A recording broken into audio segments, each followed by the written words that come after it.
अपने बेड़े में एक ऐसा इंजन बना करके तैयार करवा चुका है जो कि उसके लिए आने वाले समय में काफी ज्यादा महत्वपूर्ण और फायदेमंद होने वाला है। जहां पर हम मौजूद हैं, दरअसल दाहोद में मेरे पीछे जो आप इंजन देख रहे हैं, ये नई जनरेशन का इंजन है और इस इंजन की खासियत क्या है वो सारी डिटेल हम आपको देंगे।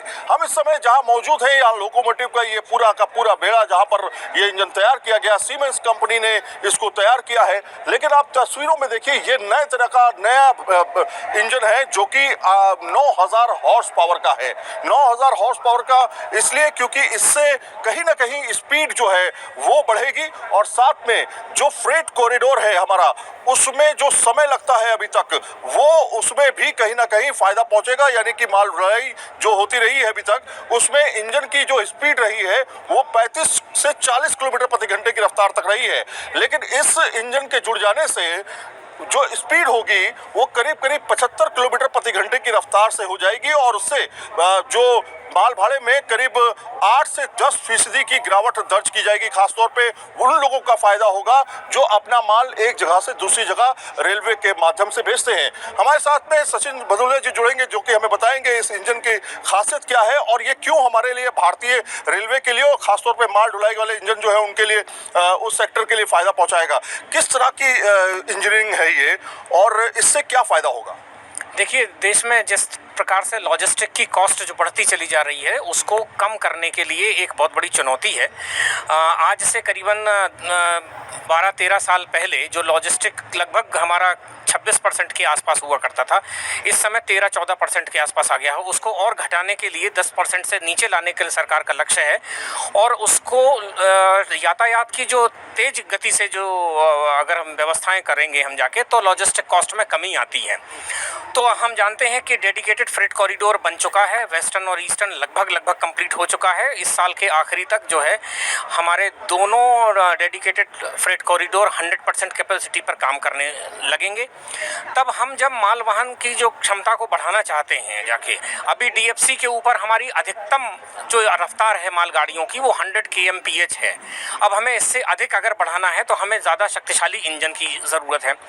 तो ये 3 साल पहले जब भारत सरकार ने इसको लिए कॉन्ट्रैक्ट को अपना जो वो निकाला था, जो बिड्स आमंत्रित की थी, तो सीमेंस कंपनी को ये कॉन्ट्रैक्ट फाइनली मिला था और ये 1200 इंजन बनाने का कॉन्ट्रैक्ट है जो 9000 हॉर्स पावर की कैपेसिटी का होगा। अच्छा, थोड़ा सा आसान शब्दों में समझाइए कि अगर 9000 हॉर्स पावर है तो क्या फायदा होगा और अभी हमारे पास जो इंजन है वो कितनी कैपेसिटी के है और उनकी स्पीड प्रति घंटा कितनी है?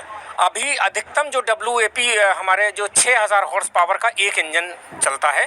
सीमेंस ने एक जो मधेपुरा का प्लांट है वहाँ पर एक 12000 हॉर्स पावर का इंजन बनाया है।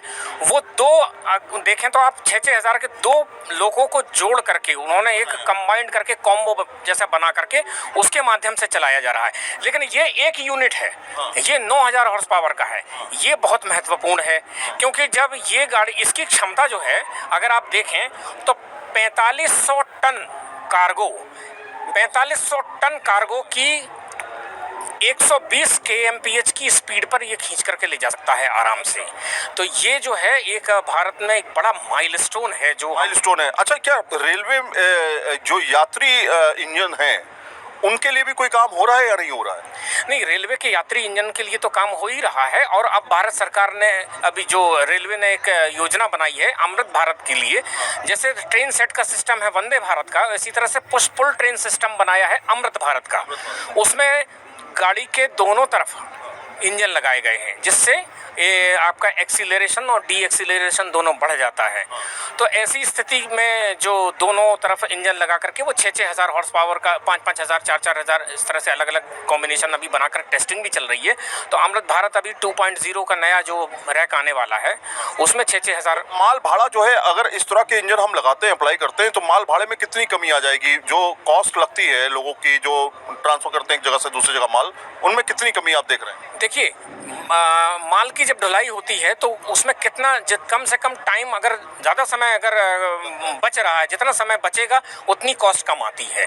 तो ऑब्वियसली इसकी स्पीड बढ़ रही है, कैपेसिटी बढ़ रही है, तो आप एक समय में कहीं अधिक माल लेकर के जा रहे हैं और ज़्यादा गति से जा रहे हैं, तो ऑब्वियसली कम से कम आप मान के चलिए कि 8 से 10% तो कमी आएगी ही आएगी। कुल मिलाकर के आपने देखा जिस तरह से सचिन जी ने बताया, शुक्रिया सचिन।